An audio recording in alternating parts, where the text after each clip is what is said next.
अक्सर बाज़ औक़ात ऐसे ही होता है कि वीडियो हम लगाते हैं और कुछ दोस्त जो है देखते हैं तीसरे दिन पे, फिर कहते हैं भाई जैसा ये मुझे चाहिए, ठीक है। और अपने सेल का नहीं कहना मुझे कि अपने सेल का दिया, ऐसी बात नहीं। आप सब मेरे भाई, हम ताबेदार है भाइयों के साथ ही शौक़ होता है, दोस्तों के साथ ही शौक़ होता है। हमारा शौक़ है ही दोस्तों के लिए, और हमेशा से कोशिश करते हैं कि अच्छे से अच्छी चीज़, अच्छे से अच्छा नायाब हीरा हम अपने दोस्तों को दें। तो आप देख सकते हैं माशाल्लाह, ये किसी तारीफ़ का मोहताज नहीं है। माशाल्लाह आज लेके आया हूँ मैं, ये पीर मुसाफिर की जू से ही आया है माशाल्लाह।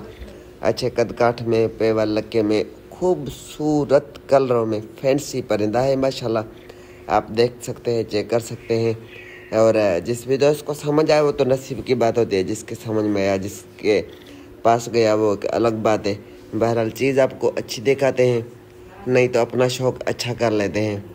अल्लाह पाक हमारे सभी दोस्तों को अच्छे से अच्छा शौक़ नसीब करे और सबको अच्छे शौक़ करने की तौफीक दे। और देने वाले को भी हम कहते हैं कि कुछ एहतियात किया करे, भाइयों को अच्छी चीज़ दिया करे।